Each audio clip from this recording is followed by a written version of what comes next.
He just went from bad to worse. It's honestly like a lot of a blur.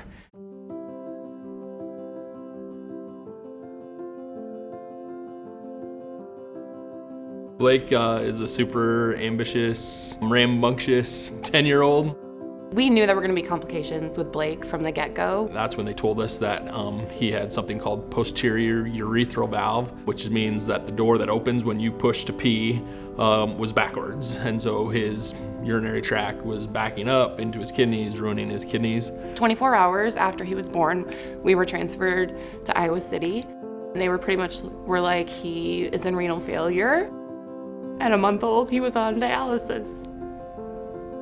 For the next 17 weeks, we just kind of went through the motions, kept going in for ultrasounds, and kept measuring, seeing if he was growing, all those things, and they really prepared us for the worst. And then it was just 2.5 years of waiting for him to get big enough for a kidney transplant. You do anything for your kid, but like our hands were tied, like we couldn't give him what he needed. That was hard. It was hard to wait.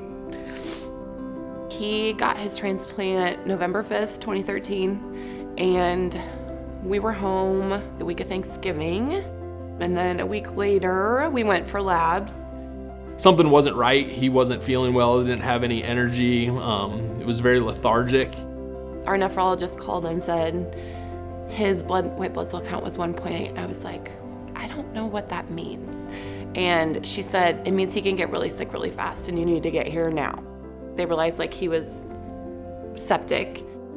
They couldn't even move him to the OR because he was so fragile. They didn't think that he would make it. It was honestly strange because like all of our doctors, all of our nurses that had been with us the whole journey were there. He was dying, you know, and I mean, it was not good. And I just yelled in his ear, hey, you are not gonna give up. We're fighting through this and you're gonna survive. We just call it the scariest day ever because the thought just popped in my head that day, like, what are we gonna tell the other kids if he doesn't make it?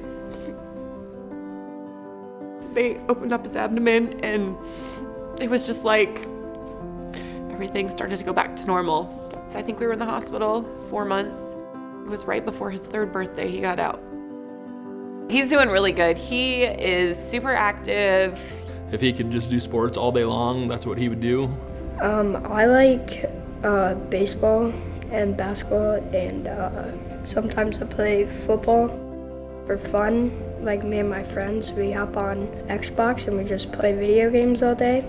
Blake has taught us resiliency, for sure. Patience and just understanding that life is truly a blessing. I think finally just hope, like never lose hope. No matter what people tell you, you just don't know how things are gonna turn out. I feel like the person I am today was caused by what Blake went through. I mean, the kid's been through a lot. He's been through a lot, and it's stuff that, you know, if you ask him, he's not gonna remember a lot of it because it was when he was really young. He's always gonna have labs and appointments and medicine to take. I just hope that he lives as normal a life as possible, whatever that looks like for him. We live much closer to Omaha than we do here, and we could easily transfer our care to the Children's Hospital there, but that's never gonna happen. They're nationally ranked in the specialties that see our son, and they literally know him inside and out. They've been nothing but good for our family. Thank you will never be enough. What they do makes a difference. Our son is here because of them.